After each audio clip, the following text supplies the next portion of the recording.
За өглөөний мэнд итгэлээ эзнийг өрөслөх өнөөдрийн ишлэл бол сургаал өгнө өмнө 31 дугаар бүлгийн 10 дугаар ишлэл. Чадварлаг ихнэр хэн олж чадах вэ? Чухамдаа тийм ихнэр эзэнсээс ч үнэтэй гэсэн ийм ишлэл байгаа.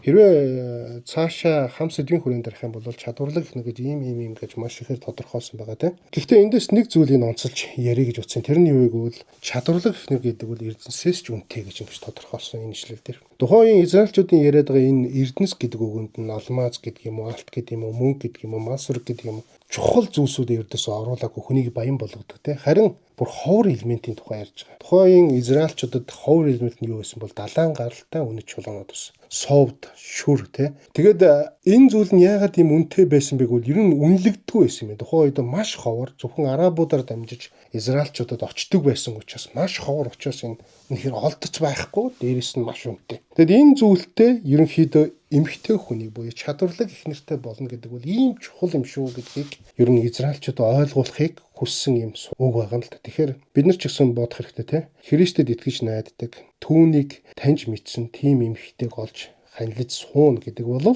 гэрлэн гэдэг бол үнэхээр бидний амьдралд олдохооргүй тийм үнэтэй зүйлсийг олсонтой адилхан бид нар будаж нандинан хайрлах учиртай болов уу гэж бодож байна. Тэгэд энэ үгийг тунгаан бодоод өнөөдрийг сайхан эхлүүлээрэй.